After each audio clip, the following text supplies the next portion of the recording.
जय हिंद साथियों। इस बार गणतंत्र दिवस की संध्या साहित्य, समाज, इतिहास और लोक साहित्य पर पैनी दृष्टि रखने वाले आदरणीय लक्ष्मण सिंह बिष्ट भट्टरोही जी के नाम, साथ ही मुझे उन्हें अपनी पुस्तक देवभूमि बाल काव्य संपदा भेंट करने का भी अवसर प्राप्त हुआ। यह कार्यक्रम क्रिएटिव उत्तराखंड एवं समय साक्ष्य के सहयोग से हुआ। तो आइए मैं आपको हल्द्वानी के हरगोविंद सयाल इंटर कॉलेज ले चलती हूँ। वो आपके घर पर आएगा तो आपके का मुझे दिल्ली आ जाना। तो बाद में उन्होंने अपना व्याकरण के बच्चों के लिए लिखा और मुझसे रंजन जी ने उस जमाने में पत्र का मोबाइल का ऐसा कुछ देखा, उन्हें पत्र लिखा छोटा पर आपके ऊपर आया था घर के पत्र कि आप नैनीताल के अपने बच्चे को भेजिए। तो मैंने अब आपका ऐसी बात हो गई तब मैं लोक सेवा आयोग से और आपकी ऊपर सरकारी सेवा में आ गया तो मैंने वो लिखा। इसी प्रकार गोविंद मिश्र बात ये लगी वाले जिन्होंने लिखा शुरुआत में जब साहित्य से जुड़ता है, साहित्य को पढ़ता है और अपने समय के जो लेखक हैं उनसे प्रभावित होता है, तो उस तरह का मेरे लिए भट्टरोही जी उन शुरुआती लेखकों से हैं जिनको न सिर्फ पढ़ करके मैं प्रभावित हुआ बल्कि जिनसे पहली बार किसी लेखक से मेरी मुलाकात हुई। दूसरा, एक बात में लेखक के रूप में भी मैं समझता हूँ कि मेरी जो विकास यात्रा है उसमें उसको प्रोत्साहित करने में आपकी बहुत बड़ी भूमिका रही। शायद करीब 30 साल पीछे जब अगर मैं जाता हूँ, जब शायद 19-20 साल का रहा होगा और साहित्य से मेरा लगाव हुआ और मुख्य रूप से जो मेरा साहित्य से लगाव हुआ, मुझे कहने में कोई संकोच नहीं है कि हमारे दौर में इस तरह की कहानियाँ थी, खास तौर पे ईदगाह और यशपाल की कहानी पर्दा। तो ये इस तरह का बहुत सा साहित्य उसमें था जिसने मुझे साहित्य को पढ़ने के लिए प्रेरित किया और उसमें रुचि जागृत हुई। और ये रुचि इस तरह से बढ़ती चली गई कि उस दौर में अमर उजाला में अगर आप लोगों को याद होगा, हमारे बहुत से साथियों को बहुत अच्छा एक जो है साहित्यिक पृष्ठ आता था और भट्टरोही जी उस दौर में लगातार अमर उजाला में छपा करते थे। उसका जो संपादकीय अग्रलेख है, तो मैं वहाँ उनको पढ़ा करता था। अभी उनसे मेरी कोई मुलाकात नहीं हुई थी। इसके अलावा धीरे धीरे जब साहित्य से मेरी रुचि बढ़ती चली गई और मैं साप्ताहिक हिंदुस्तान, जो उस दौर की महत्वपूर्ण पत्रिका थी, धर्मयुग, सारिका, इन सारी पत्रिकाओं को, या नवभारत टाइम्स में भी जो रविवासरी पृष्ठ आता था, उसमें साहित्य को काफी स्पेस दिया जाता था। तो एक नया लड़का आप सोचिए कि जो साहित्य में रुचि ले रहा है, तो वो हम उस दौर में जब पढ़ते थे तो कई अन्य क्षेत्रों के लेखक उसमें लिखा करते थे। तो पहली बार, बल्कि मैं कहूँगा कि मैंने शैलेश भटियानी जी से पहले भट्टरोही जी को एक आंचलिक कहानीकार के रूप में पढ़ा और जो खास तौर पे हमारे उत्तराखंड कहें या कुमाऊं क्षेत्र कहें, यहाँ का जो आंचलिक लेखन है, आपके लेखन के माध्यम से मैं उससे परिचित हुआ। तो उस दौर में मुझे याद है सारिका में आपका जो एक किताब है उपन्यासिका की, जिसमें आपके 4 लघु उपन्यास हैं, आगे के बीच। और आज इस मंच से अगर मैं कहूँ कि मैं वो मेरे लिए पितृतुल्य हैं और इसलिए मैं उनको एक पुत्री के रूप में जानती हूँ, तो शायद ये कहना गलत नहीं होगा। वैसे तो जिसकी जी ने मुझसे कहा था कि मैं उनके साहित्य पर चर्चा करूं, पर मुझे लगता है कि साहित्य पर उनकी चर्चा करने से पूर्व मैं उनसे मेरा जो परिचय हुआ है उस पर पहले बात करना चाहती हूँ। भट्टरोही जी का नाम मैंने किसी भी पत्रिका में या समाचार पत्रों में या अन्य किसी में पढ़ने से पहले, जानने से पहले, सुनने से पहले अपने पिता के मुख से सुना था। और ये मेरा सौभाग्य था क्योंकि मेरे पिता चतुर्थ श्रेणी कर्मचारी थे। पठन पाठन से उनका कोई लेना देना नहीं था। उनके लिए बटोही जी रचनाकार भी नहीं थे, साहित्यकार भी नहीं थे। उनके लिए बटोही जी एक परिचित व्यक्ति थे जिनके घर अक्सर उनका आना जाना होता रहता था अपने कार्यालय कामों की वजह से। और अक्सर जब भी बात होती थी, वो जब भी बटोही जी के घर से होकर आते थे तो तारीफों की एक लंबी चौड़ी किताब हमारे सामने खोल दिया करते थे। और तब मैं सोचती थी कि वास्तव में ऐसा कोई व्यक्ति है। उस वक्त शायद बटोही जी प्रोफेसर ना रहे, वो बाद में हुए, लेकिन वो जीएसबी परिसर नैनीताल में पढ़ाते थे, जो आमतौर पर, चूंकि ये बात मैं इसलिए कह रही हूँ क्योंकि जो रचना ये चेक जरूरी है। मैं 2-3 बातों का उल्लेख करना चाहूँगा। मैं जब इंटर में पढ़ता था तो एक दिन मैंने अपने हिंदी के शिक्षक विजय नारायण पांडे सर से ये सवाल किया कि क्या रविंद्रनाथ ठाकुर, क्योंकि उनका एक उपन्यास हमने पढ़ा, उस समय पढ़ लिया था, हमारे घर पे लाइब्रेरी थी ग्राम सभा की, नौका डूबी, तो उसमें लिखा था रविंद्रनाथ ठाकुर लेखक का। और हमारे अंग्रेजी में जो किताब चलती थी, एक नाटक था द सेक्रीफाइस, उस नाटक के लेखक का नाम था रविंद्रनाथ टैगोर। 11वीं में पढ़ते थे हम लोग और गांव का माहौल हमें समझ में नहीं आया, तो मैंने ये पूछा कि क्या ये टैगोर, रविंद्रनाथ टैगोर और रविंद्रनाथ ठाकुर क्या एक ही व्यक्ति है? उन्होंने कहा तुम्हें इतना तो नहीं आता, एक ही। तब हमने कहा एक ही है तो फिर 2 क्यों है? यही दिक्कत मेरे साथ नहीं था कि क्या लक्ष्मण सिंह बिष्ट और बटोही एक ही आदमी है? बहुत दिनों तक मुझे मालूम थे 2 लोग। और ये सही बता रहा हूं मैं आपको, मैं बीए में आया और एडमिशन मेरा हुआ जो नहीं होने लायक था, क्योंकि मेरे नंबर बहुत कम थे इंटर में और मैं अपने स्कूल का अंग्रेजी का टॉपर था। और तो मुझे इस बात का बड़ा वो हुआ भान कि मैं अंग्रेजी पढ़ूंगा, हिंदी मेरा सब्जेक्ट नहीं था, मैंने लिया ही नहीं बीए में हिंदी। अंग्रेजी का जो पहला टेस्ट दिया, हमारे उस समय के बड़े थे कड़क अध्यापक, जिनको आज भी अगर सामने नैनीताल में पढ़ने में डर लगता है, कैप्टन एलन शाह, उन्होंने टेस्ट लिया, मंथली टेस्ट, और मैं फेल हो गया, टॉपर था अपने स्कूल का अंग्रेजी। उन्होंने कहा, और वो बात, और हमारी सबसे बड़ी दिक्कत थी कि हम लोगों को अंग्रेजी नहीं आती थी, मतलब अंग्रेजी हम लिखवा दो 20 पेज लिख देंगे, बोलना नहीं आता था। तो उन्होंने इसी बात को मेरे फेल होने पर जब घोषणा की, better you go to Hindi, वहाँ बटोही जी टॉपर, और उन्होंने जबरदस्ती मेरा नाम काट के अंग्रेजी से हिंदी में भेज दिया। अब वहाँ जाओ।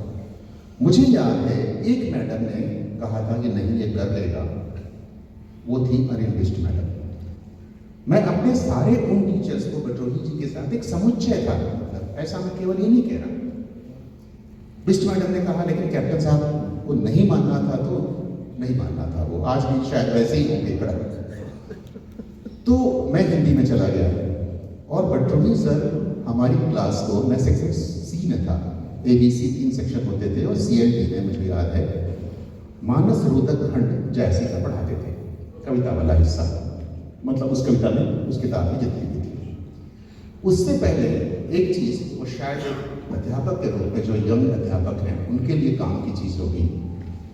मेरा एडमिशन होने लायक था नहीं, और इसलिए लायक होने लायक नहीं था कि मैं फर्स्ट ईयर नहीं था, मैं कुमाऊं से बाहर से पढ़ के आया था, ईस्टर्न यूपी से आया था।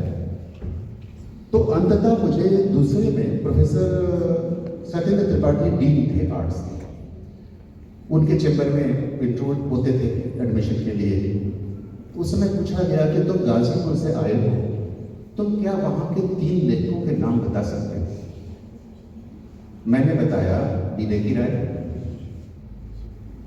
कुबेरनाथ राय और राही मासूम रजा। फिर ये पूछा गया कि क्या इन तीनों का लिखा हुआ कुछ तुमने पढ़ा है या नाम ही जाना? मैंने पढ़ा था, प्रिया नीलकंठी में पढ़ चुका था, ओस की बूंद में पढ़ चुका था और फिर पैदलवा डालकर विवेकी राय का मैं पढ़ चुका था। तो फिर ये कहा गया कि केवल नाम सुना है तुमने। वो बड़ी बहस हुई, फिर ये हुआ वो हुआ। अंततः भट्टोजी जी के मुंह से एक बात होती, मुझे क्या मालूम कौन भट्टोजी, उनके मुंह से बोली, जाओ तुमको राही मासूम रजा का पड़ोसी होने के नाम पर एडमिशन जाओ।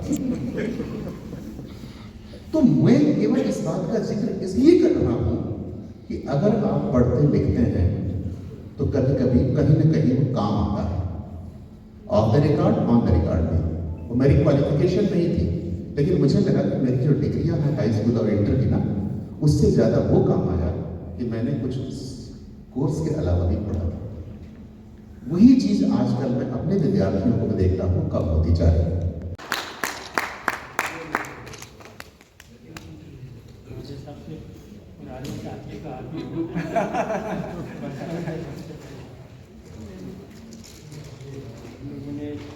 हम हिंदी में कोई तो थे क्या भगवान भगवान का नाम।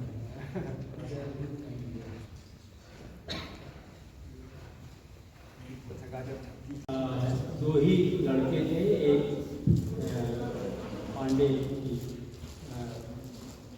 पूरा नाम याद नहीं आ रहा, भगवान पंत, भगवान पंत तो हाँ, भगवान पंत तो हर रात को एक वाली एक लड़की भी थी ना हर रात, हाँ पुष्पा, पुष्पा पुष्पा पुष्पा जोशी शायद, पुष्पा जोशी। कहानी तो 3 विद्यार्थी थे। तो ये हमारे मतलब जैसे कहना चाहिए जहाँ से मैंने शुरुआत की वहाँ से प्रयाग हमारे एक तरह से वो हमारे एक पाँव ये थे, एक पाँव में था, क्योंकि हिंदी में विद्यार्थी बहुत लड़के तो बिल्कुल भी नहीं होते थे और थोड़ी बहुत लड़कियाँ होती थी। उन दिनों तो घर छोटी ही विद्यार्थी थी, तो उनसे मौका मिला संपर्क करने का, सहयोग से यही हल्द्वानी में थी और मनीष त्रिपाठी जी यहाँ आए, नाम सुन करके तो संपर्क किया उन्होंने। और हेमपंत और भिष्टी पाठक, इन लोगों का तो स्नेह मैं जानता हूँ, ये यहाँ के क्रिएटिविटी के लिए, उत्तराखंड की सृजनात्मक प्रतिभाओं को सामने लाने के लिए जो काम कर रहे हैं अद्वितीय है। ये मैं कोई सामने की बात नहीं कह रहा हूँ, मैं वर्षों से जानता हूँ इन दोनों प्रतिभाओं को। भिष्टी पाठक से तो अभी मेरा परिचय हुआ, सामने सामने तो आज ही देखा मैंने इनको। या आज की शब्दावली कहें जिससे मुझे आज मैंने ये शब्द कहने में मुझे संकोच होता है, ये तो मैं नहीं कहना चाहता कि जिसने मुझे आधुनिक बनाया, आधुनिक नहीं बनाया। मुझे तो लगता है कि आधुनिक मेरी लिहाज से वो ग्रामत्व जिसको मैं गांव में छोड़ आया था, वो मेरे दिनों में ज़्यादा आधुनिक था, बजाय उस शहरी नैनीताली आधुनिकता के। मेरे छाना गांव वाली जो ग्रामीण आधुनिकता है वो मैं, क्योंकि वहाँ पूरा इलाका एक परिवार के तरह रहता था, पूरा इलाका वहाँ पर एक कहना चाहिए कि आपका परिचित हो न हो, कहीं से आप गुजर रहे हो, वहाँ आपसे पूछेंगे अच्छा भाव तो कहाँ से आ रहे हो, कहाँ जा रहे हो। जब मुझे याद है जब मैं जब मैं BA में आ गया था, या यहाँ तक MA में भी आ गया था, कभी फिर गांव जाता था, उन दिनों तक भी कभी गुजरता था अल्मोड़ा से। उन दिनों तो बस नहीं चली थी, तो ये पैदल ही जाना होता था अल्मोड़ा से छाना गांव तक, 20 मील होता था। तो वहाँ हम लोग रास्ते में यहाँ ऊपर कहना चाहिए पौधार एक जगह है अल्मोड़ा के आगे, पौधार, उसके बाद फिर वहाँ से चाय खान और ये कहते हैं जलना, लमगड़ा, ये सब होते हुए तब अपने गांव जाते थे। तो 20 मील की अवधि में जो भी इलाका होता था, गांव पड़ता था, वहाँ वो पूछता था, ये इसको शहरी लड़का जैसा, पढ़ा लिखा जैसा लड़का दिख रहा है, तो मुझे रोक करके पूछता था, भाऊ तो कहाँ होने से, कहाँ जाने से, कहे चल गए तो कि तुम्हारे बाप को पूछो। तो ये अनिवार्य रूप से पूछना। मैकेनिकल है, गाड़ी स्टार्ट होती है क्रैंकिंग कहते हैं। हाँ, क्रैंकिंग इंजन क्रैंक करता हाँ, है, इग्निशन ऑन। वही डॉक्टर पंत का कहना यह था कि यू आर, और फिजिक्स के आदमी थे ना, mechanical physics. You are not a crank. हाँ, यू आर ए क्रैंक। जो मतलब इंजन स्टार्ट होता है, it's pronounce cranking. Engine start होता है तो क्रैंकिंग शब्द, क्रैंक शब्द तो है। तो बहरहाल उन्होंने ये जो कि डॉक्टर पंत भी अंग्रेजी, हिंदी और फ्रेंच और तमाम दूसरी भाषाओं के बड़े विद्वान आदमी थे। वो बेसिकली वो गलती से फिजिक्स में चले गए थे, बेसिकली लिटरेचर के आदमी थे और फिलॉसफी के आदमी थे। तो बहुत गहराई से चीज़ों का अध्ययन किया था उन्होंने। यहाँ मुख्यमंत्री के पति के रूप में मेरा परिचय नहीं बन गया। मेरा मुझे कृपलानी के रूप में, JB कृपलानी के रूप में मेरा परिचय देंगे और मैं वहाँ आऊँगा, और मेरा कोई तामझाम वहाँ पर कोई उस तरह का नहीं होगा जैसा VIP लोगों का होता है।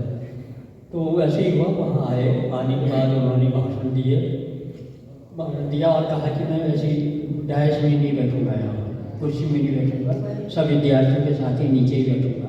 यहाँ बातचीत ही होनी, बड़े लोग प्रभावित हुए। संजय सर ने एक सवाल पूछा है, वो बाद में ले लेंगे। ये मतलब जो कहानियों के शीर्षक हैं, संकलनों के शीर्षक हैं, ठोकदार उसमें आता है, ठाकुर उसमें आता है और खसिया उसमें आता है, और मतलब इससे एक छवि बनती है। एक्चुअली जो जाति का विमर्श है वो एक तरह की बात कह रहा है, और जो जाति के समर्थक विमर्श है वो भी एक बात कह रहा है, लेकिन आपका विमर्श कुछ और तरह से ध्वनित होता है। और मैं एक अंश सर आपसे इजाज़त लूँगा, कल विश्व का पढ़ना चाहता हूँ, और जो प्रीति जी ने जहाँ पे बात छोड़ी थी, आप वहाँ से बात आगे बढ़ाइएगा, क्योंकि बहुत सारे आपके स्टूडेंट रहे हैं और बहुत सारी पीढ़ियाँ रही हैं, वो आपका सम्मान करते हैं। बहुत सारे लोग आपकी रचनाओं से प्रेरित हुए और कई लोगों को रचनाकार बनने के लिए आपने प्रेरित किया। वो अपनी अपनी तरह से अपने अपने क्षेत्रों में काम कर रहे हैं। लेकिन एक चीज़ जो लगातार जो इस किताब की भूमिका में आपने लिखी है, या जो मैं समझने की कोशिश कर रहा था कि क्या इसकी जड़ें कहीं बचपन में है, मतलब कुछ तो है जो खटकता है आपको और जिसको पकड़ने की कोशिश करते हैं। क्योंकि जो एंथ्रोपोलॉजी का भी जो एक समझ है वो एक और बात कहती है। वो तो ये कहती है कि उत्तराखंड के जितने भी जातियां सारे के सारे खस हैं, चाहे वो ब्राह्मण हैं, चाहे वो क्षत्रिय हैं, चाहे वो राजपूत हैं, चाहे वो वैश्य हैं, लेकिन उनके बीच की जो महीन धारा है, मैं ये अंश पढ़ लूँ, आप लोग भी समझिएगा, क्योंकि इसको पढ़ के विचलन होता है। जो साहित्य का मुख्य काम है कि आपको विचलित करे, आपको सोचने के लिए मजबूर करे। बीच का एक हिस्सा मैं ले रहा हूँ। कई लोगों के सवालों के दंश झेलता मैं एक अनाड़ी, बुद्धू और अतरफ इंसान की तरह अपने घर के दरवाजे पर खड़ा था, अनुत्तरी, मानो मैं सचमुच खसिया बन गया था। हालांकि खसिया तो मैं था ही। क्या एक ही शब्द एक साथ पवित्र संबोधन और गाली दोनों हो सकता है? घर में घुसते ही नए नए सवालों ने मेरा स्वागत किया। सब लोगों के अपने अपने सवाल, मगर सारे के सारे अनुत्तरे। सभी प्रश्न मेरे विवेक को बेधते हुए अतीत की किसी अनुत्तरित दुनिया का हिस्सा बनते चले जा रहे थे। सवालों में से उगते हुए नए सवाल, जिनका कहीं कोई जवाब नहीं था। आखिर क्या उत्तर हो सकता था इस प्रश्न का? ठहरे तो खसिए ही, खून का असर थोड़ ही जाता है कभी। आगे भी है, खसिया इससे पहले भी मैं दर्जनों बार इस शब्द को सुन चुका था, गुस्से और व्यंग में, गाली और उपेक्षा में, और कभी कभी अप्रत्याशित प्रशंसा में भी। मगर तब इस व्यंग के पीछे का संदर्भ स्पष्ट रहता था, जिसे मैं हंसी में डाल दिया करता था या चुपचाप मुस्कुराते हुए सुन लेता था। बचपन में जब कोई गलती कर बैठता तो घर के बड़े बूढ़े मेरी तुलना खसम के साथ करने लगते, जैसे कि खसी बकरे की तरह मेरे दिमाग के कोठे में सिर्फ विचारहीनता की मांस मज्जा भरी हुई हो। किशोर उम्र में अपने से अधिक ताकतवर किसी लड़के को गुस्से में पटक देता तो प्रशंसा में कहा जाता, पक्का खसिया है, क्या बढ़िया पटकनी मारता है। राहुल सांकृत्यायन के घर को सरकार ले लेती, मसूरी वाला घर, ऐसे बहुत सारे घर थे जो लेखकों ने बनाए। उसमें इस तरह के लोग यहाँ आते थे। आज इस जगह पे माफिया आ रहे हैं, वो ज़मीन खरीद ले रहे हैं और वो अपनी जैसी रचना कर रहे हैं। तो उसमें हम नहीं जा रहे हैं, क्योंकि वो एक अधूरा सपना है जिसको आने वाली पीढ़ी शायद उसको सोचे, उसको पूरा करे। इस तरह का भी हो, क्योंकि यूरोप में आपने खुद भी वहाँ जाके देखा कि कैसे लेखकों के घरों को संरक्षित किया गया है, संग्रहालय बनाया गया है और लोग विजिट करते हैं उनको, उसका शुल्क भी देखने का। तो आज की बातचीत क्योंकि कितना लंबा खींचेंगे ठंड भी है, और यहीं पर रोकते हैं। आपका धन्यवाद और